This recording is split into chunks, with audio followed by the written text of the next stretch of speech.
दोस्तों, क्या आपने कभी सोचा है कि समाज में हर इंसान खुशहाल कैसे हो सकता है अगर सही इंसान शासन करे? या फिर यह सच्चाई ये है कि हमारी जिंदगी में जो कुछ भी अच्छा होता है वो हमारे राजा के द्वारा किए गए कर्मों का ही फल हमें मिलता है। आज हम जो बात करने वाले हैं वो बात करने वाले हैं प्लेटो की। प्लेटो ग्रीस के एक महान दार्शनिक थे और जिनको पश्चिम का मेन स्तंभ, फाउंडेशन में से एक माना जाता है।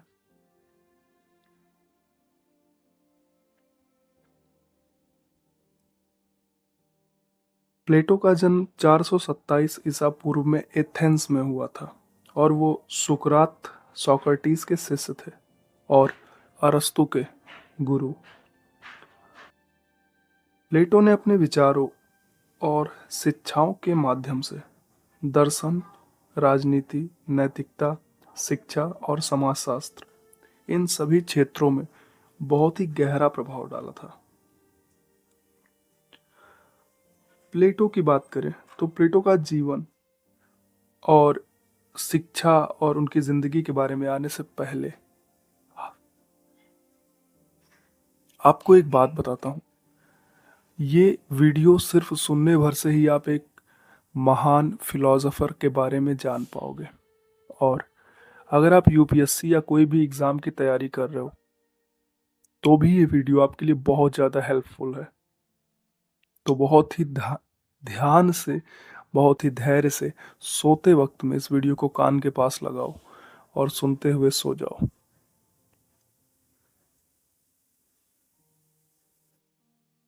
प्लेटो एक समृद्ध और प्रतिष्ठित परिवार से आते थे। उन्हें साहित्य, गणित और संगीत में काफ़ी ज़्यादा ऊंची शिक्षा प्राप्त हुई। उनकी शिक्षा पर गहराई से प्रभाव उनके गुरु सुकरात यानी सोक्रेटिस का था। सुकरात के साथ हुए बातचीत और उनके निष्पक्ष दृष्टिकोण से प्लेटो को जीवन अपनाने के लिए, दार्शनिक जीवन में उतरने के लिए प्रेरणा मिली। जब सुकरात की मृत्यु हुई तो उसका प्लेटो पर बहुत ज़्यादा गहरा असर पड़ा था, क्योंकि सुकरात को एथेंस में विष, पॉइजन देकर मृत्यु दंड दिया गया था। इस घटना से प्लेटो को गहरा आघात हुआ और उन्होंने राजनीति को अन्यायपूर्ण और भ्रष्ट मानना शुरू कर दिया। उन्होंने प्लेटो ने जीवन भर न्याय और आदर्श राज्य के विचारों पर काम किया। प्लेटो ने एथेंस में एक एजुकेशनल इंस्टीट्यूट, शैक्षिक संस्थान की स्थापना की, जिसे इतिहास का पहला विश्वविद्यालय माना जाता है। यहाँ पर उन्होंने दर्शन, विज्ञान, गणित और राजनीति, इन सभी से संबंधित विषयों पर डिटेल्ड में चर्चा की और उन विषयों को पढ़ाया। अरस्तु की बात करें तो उनके सबसे प्रसिद्ध शिष्यों में अगर कोई था तो वो प्लेटो ही थे। प्लेटो के विचार और दर्शन के बारे में अगर हम बात करें तो प्लेटो के कुछ विचार बहुत ज़्यादा इम्पोर्टेंट है आज के लिए भी। और दोस्तों, मैं आपको सबसे पहले एक बात बताना चाहूँगा।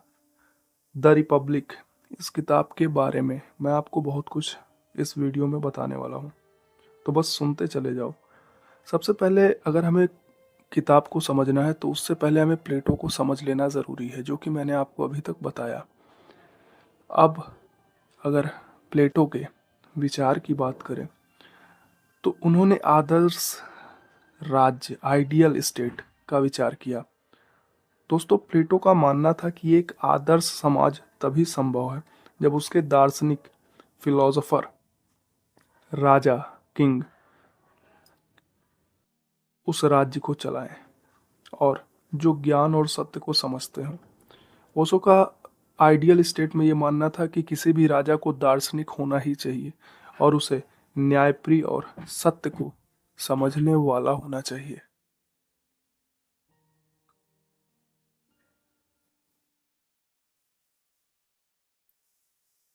ओशो का दूसरा सिद्धांत था रूप का सिद्धांत, थ्योरी ऑफ फॉर्म्स।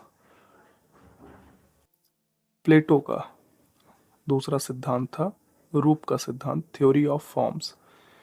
प्लेटो के अनुसार इस संसार में जो भी वस्तुएं या चीजें हम देखते हैं वे केवल उनकी छाया है। वास्तविक या आदर्श रूप में जो चीजें होती हैं वो इस संसार से परे होती हैं।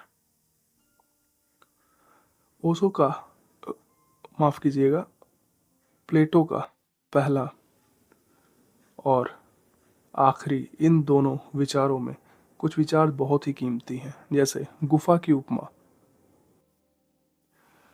प्लेटो ने यह उपमा ज्ञान और अंधकार अज्ञानता को समझाने के लिए दी थी। इसमें गुफा के बंदी केवल छायाएं देखते हैं और इसे ही वे वास्तविक मानते हैं। जब कोई बाहर जाकर सच्चाई देखता है तो उसे वास्तविक ज्ञान का अनुभव होता है। प्लेटो का जो आखिरी विचार था वो था जस्टिस यानी न्याय का विचार। प्लेटो के अनुसार न्याय व्यक्ति और समाज दोनों के लिए ही महत्वपूर्ण है। न्याय तब होता है जब हर वर्ग, शासक, सैनिक और निर्माता अपनी भूमिका को निभाता है और दूसरों के कामों में हस्तक्षेप नहीं करता।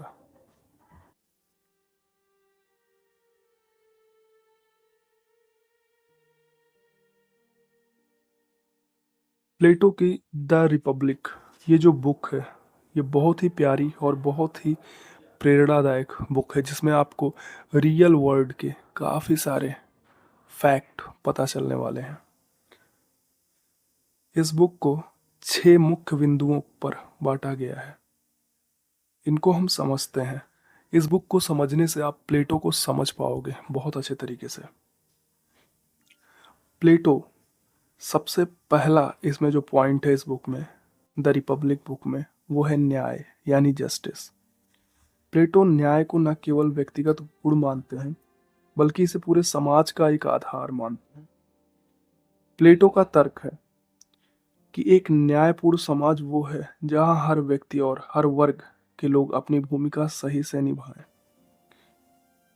न्याय के बारे में चर्चा करने में सुकरात बताते थे कि न्याय यह नहीं है कि हर किसी को समान अधिकार मिले, बल्कि ये है कि हर व्यक्ति अपनी योग्यता के अनुसार काम करे और उसको अपनी योग्यता के अनुसार काम मिले। व्यक्तिगत स्तर पर न्याय का मतलब आत्मा के विभिन्न तर्कों, तर्क, भावना और इच्छा, इन हिस्सों के बीच में सामंजस्य बिठाना होता है।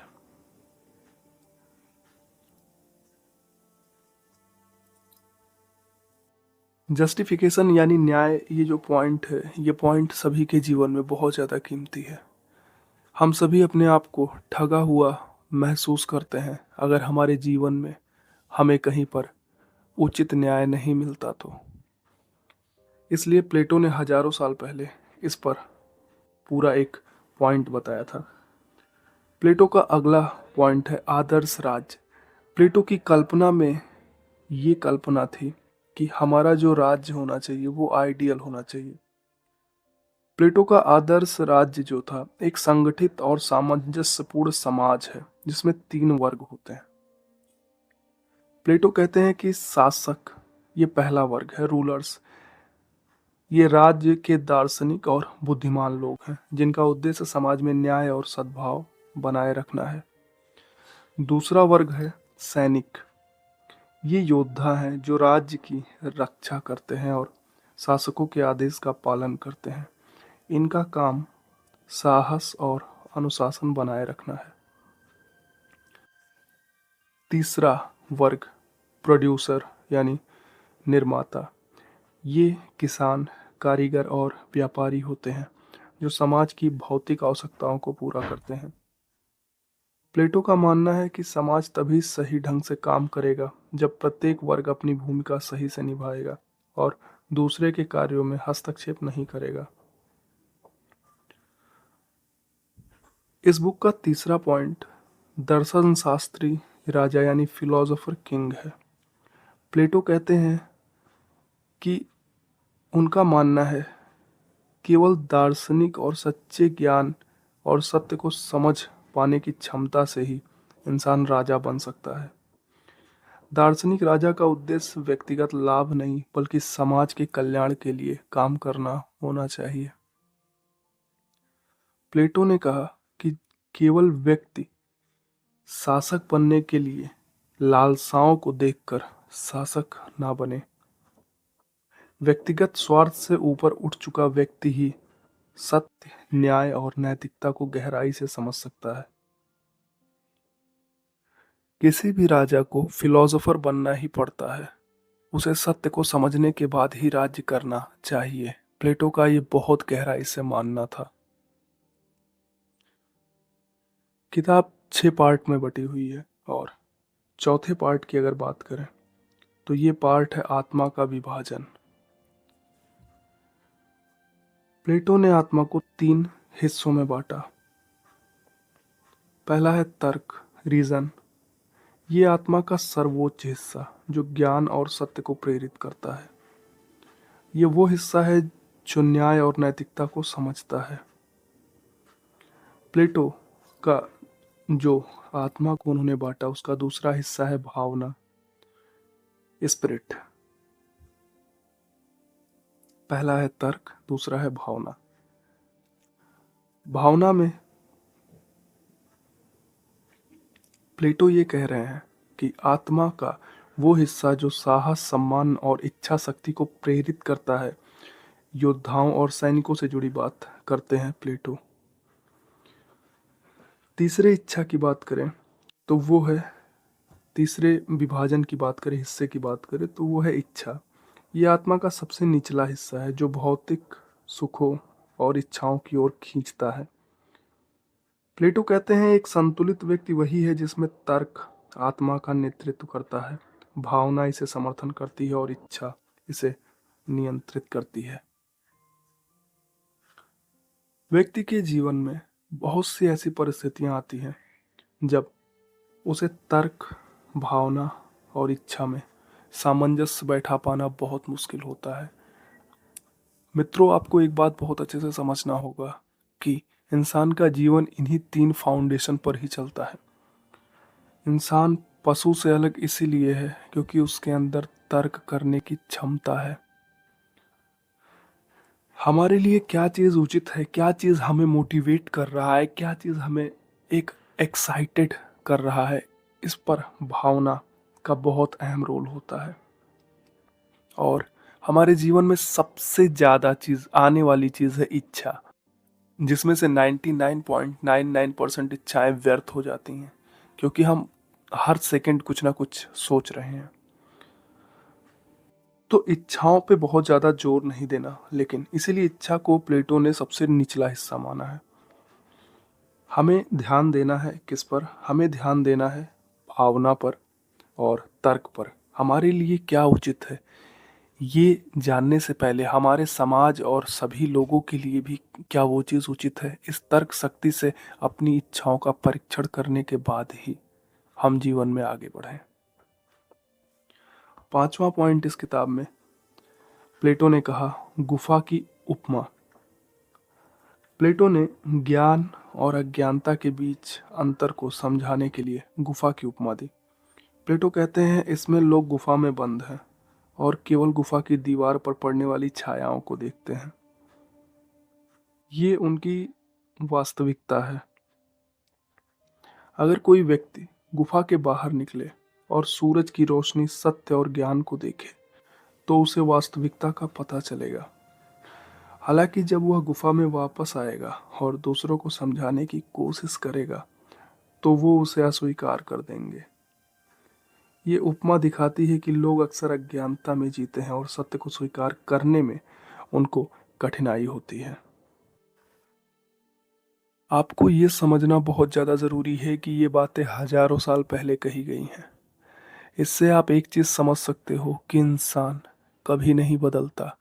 अगर हजारों साल पहले कही गई बात इंसानों के बारे में आज भी सच साबित हो रही हैं तो हमें ये भी समझना चाहिए कि हमारे लिए कुछ भी ऐसा नहीं है जो कि चेंज हुआ है। बेशक आज हम बहुत बड़ी टेक्नोलॉजी, बहुत एडवांस फ्यूचर में प्रवेश कर रहे हैं, लेकिन वो फ्यूचर इंसानों के अंदर के मैकेनिज्म को नहीं बदल पाया। इसलिए आपको ये समझना होगा कि ये बातें जो आप सुन रहे हो प्लेटो की, ये हजारों साल पहले की बातें हैं, आज की बातें नहीं है। लेकिन आप इस बात की कल्पना करिए कि ये बातें आज भी हमारे जीवन में कितनी ज़्यादा सत्य प्रतीत होती हैं। इस बुक का आखिरी पॉइंट जो प्लेटो कहते हैं, वो कहते हैं शिक्षा और नैतिकता, एजुकेशन, एजुकेशन और एंड मोरालिटी। दोस्तों, प्लेटो के अनुसार शिक्षा का उद्देश्य आत्मा को अज्ञान से प्रकाश की ओर ले जाने में है।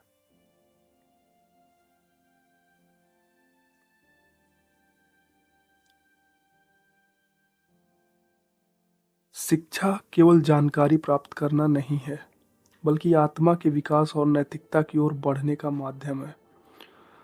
दोस्तों, प्लेटो ने यह सुझाव दिया कि शिक्षा के विभिन्न चरण होने चाहिए। बचपन में खेल और शारीरिक शिक्षा होनी चाहिए। युवावस्था में गणित, ज्यामिति और संगीत का अध्ययन होना चाहिए, और वयस्क होने पर दर्शन शास्त्र का अध्ययन होना चाहिए। उन्होंने रूलर्स को, शासकों को गहरी शिक्षा दी जाए, इस पर बहुत ज़्यादा जोर दिया था। क्यों? क्योंकि उनका ये मानना था कि समाज का नेतृत्व सत्य, न्यायप्रिय और बुद्धिमान लोग ही करें तो ज़्यादा बेहतर है। इसके लिए उनके पास में शिक्षा का होना बहुत ज़्यादा ज़रूरी है।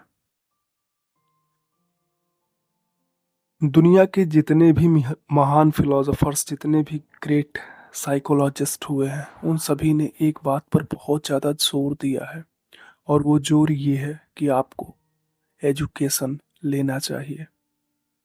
अगर आप एजुकेशन को बहुत अच्छे तरीके से लेते हैं तो जीवन में आपको बहुत सारी चीज़ें आसानी से उपलब्ध होती हैं।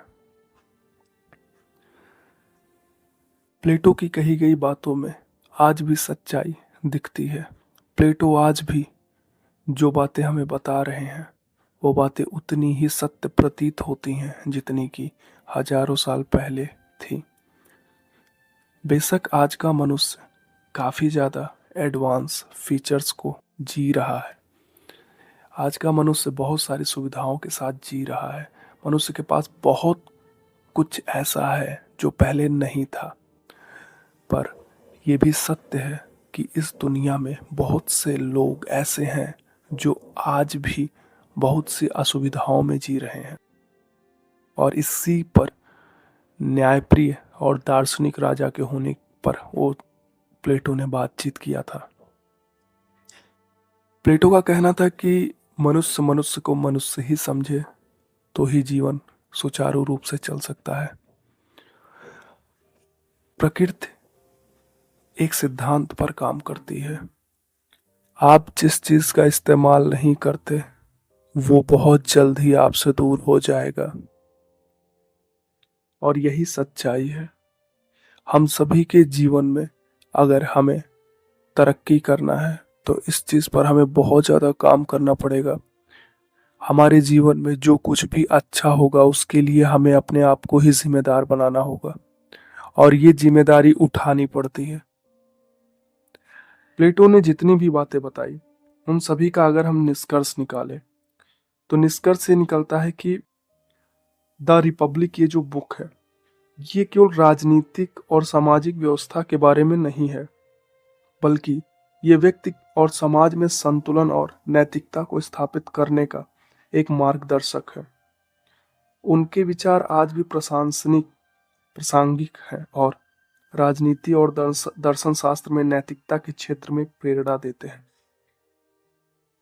ये 6 पॉइंट जो इस किताब में प्लेटो ने बताया था, इन 6 पॉइंट्स को आपको अगर समझना है तो एक बार और आप वीडियो को सुनिए। जीवन में अगर हमें महान बनना है तो हमें महान लोगों को सुनना ही होगा। अगर हमें जीवन में सार्थकता हासिल करनी है तो हमसे पहले जो सार्थक हो चुके लोग हैं उन्हें हमें सुनना होगा, उन्हें हमें समझना होगा। हमारे जीवन का सबसे पहला ध्येय, हमारे जीवन का सबसे पहला लक्ष्य ये होना चाहिए कि हम अपने को नॉलेजेबल और एक एजुकेटेड इंसान बनाए। हमारे जीवन में एजुकेशन का महत्व हमें बहुत ज़्यादा रखना चाहिए। मिस्र की कुछ गहरी किताबें हैं, कुछ रहस्यमय किताबें हैं। उन किताबों में एक बात लिखा था। मिस्रवासियों ने जब अपने जीवन में प्रगति करना शुरू किया तो उन्होंने एक बात लिखा, हमारे जीवन का सिर्फ एक उद्देश्य होना चाहिए, वो है पढ़ना, पढ़ना और सिर्फ पढ़ना। आज के दुनिया में अगर आपको इतनी सारी टेक्नोलॉजी मिल गई है तो आपको हर चीज़ को पढ़ने की ज़रूरत नहीं है, लेकिन आपको सुनना ज़रूर चाहिए। अगर आप सुनते हो तो आप बहुत ही कम समय में उस सारी चीज़ों का निचोड़ जान पाओगे। मुझे पढ़ने का शौक है और अपने ज्ञान से जो भी महान लोगों के ज्ञान मुझे मिले हैं मैं वो सब कुछ आपके साथ शेयर करता रहूँगा। ये वीडियो हर ये वीडियो हर उस व्यक्ति को भेजिए जो अपने जीवन में महानता हासिल करने का इच्छा रखता है। अगर हमें महान बनना है तो हमें महान लोगों को सुनना और समझना होगा। अगर हम महान लोगों को सुन और समझ सकें तो हमारे जीवन में महानता अपने आप घटेगा। जीवन कुछ भी हो उससे नहीं मतलब है, बस एक ही बात हमें समझना चाहिए कि हमारे जीवन में हमें अच्छे पॉइंट्स और अच्छे लोगों को ऐड करते चलना है। अगर हम अच्छे लोग और अच्छे पॉइंट्स को ऐड करते हैं तो जीवन धीरे धीरे एक बेहतर स्थिति में आ जाएगा। हमारा जीवन का मेन उद्देश्य यही होना चाहिए कि हमें अपने जीवन में प्रगति पे बहुत ज़्यादा विशेष तरीके से काम करना है। अगर हम विशेषता को हासिल करना चाहते हैं तो हमें कुछ चीज़ों पे बहुत ज़्यादा डिटेल में काम करना है। सबसे पहले हमें सुनने की आदत डालनी चाहिए। अगर हम कोई चीज़ सुन और समझ पाते हैं तो हमारे जीवन में काफ़ी कुछ इतना इजी हो जाता है जितना हम कभी सोचे नहीं थे। हर मुश्किल चीज़ कभी आसान हो जाती है और आज जो आसान आपको लग रहा है वो भी कभी मुश्किल था। तो इस महान दार्शनिक प्लेटो के बारे में अगर हम बात करें तो इस बुक से उन्होंने आपको बहुत कुछ ऐसा समझाने का कोशिश किया है जो कि आपके कैरेक्टर को बिल्डअप करने में मदद करता है। बहुत ज़्यादा आपको एक ही चीज़ समझना बहुत ज़्यादा ज़रूरी है फ़िलहाल में, और वो चीज़ ये है कि हमारा जो भी मैकेनिज्म है, हमारे जीवन का जो भी ध्येय है, लक्ष्य है, उस चीज़ पे हमें पहले क्लियरेंस मिलना चाहिए। हम क्या बनना चाहते हैं इस चीज़ को हमें बहुत पहले बहुत अच्छे तरीके से क्लियर करना होगा। अगर हम ये चीज़ क्लियर कर लेते हैं तो हमारे लिए काफ़ी कुछ आसान हो जाता है। तो प्लेटो ने हमें बहुत सी किताबों का ज्ञान दिया है। 10 किताबें प्लेटो की ऐसी हैं जो कि प्रमाणिक हैं कि उन प्लेटो ने ही उन किताबों को राइट किया था। मैं आपको धीरे धीरे उन सभी किताबों के बारे में बताऊंगा, लेकिन फिलहाल के लिए मैंने जो भी आपको बताया इसे आप फिर से सुनो और ये आपके कोर्स में भी काम आएगा। गहरी फिलॉसफी को समझते हुए, दर्शन को समझते हुए आप अपने जीवन में अपनी पढ़ाई को भी कंप्लीट कर पाओगे। हमारा जीवन तमाम विवादों से भरा पड़ा है और उसके बीच में हमें अपने आप पे काम करना होता है। अगर हम अपने मेहनत को सही गाइडलाइन, सही डायरेक्शन दें और एक पैशनेट लाइफ जिए, किसी लक्ष्य के प्रति समर्पित लाइफ जिए, तो हमारा जीवन काफ़ी ज़्यादा आसान हो जाता है और काफ़ी ज़्यादा बेहतर हो जाता है। हमें जीने का एहसास होता है। प्लेटो की अगली किताब बहुत ही बेहतरीन किताब है। अगली वीडियो एक और महान फिलोसोफर के बारे में होने वाली है, और जो भी किताबें आपको सुननी है या जो भी ऐसे महान लोगों के बारे में आपको जानना है जिन्हें आप जानना चाहते हो, तो उसके लिए आप मुझे कमेंट में कमेंट करके बताओ। मैं आपको बहुत कुछ ऐसा शेयर करूंगा आपके साथ जो आपके बेहतर के लिए ज़रूरी होगा। चलिए दोस्तों, मिलते हैं नेक्स्ट वीडियो में एक बहुत ही महान और बहुत ही बेहतरीन इंसान या बेहतरीन फिलोसोफर के थॉट या बुक को लेकर। Bye bye.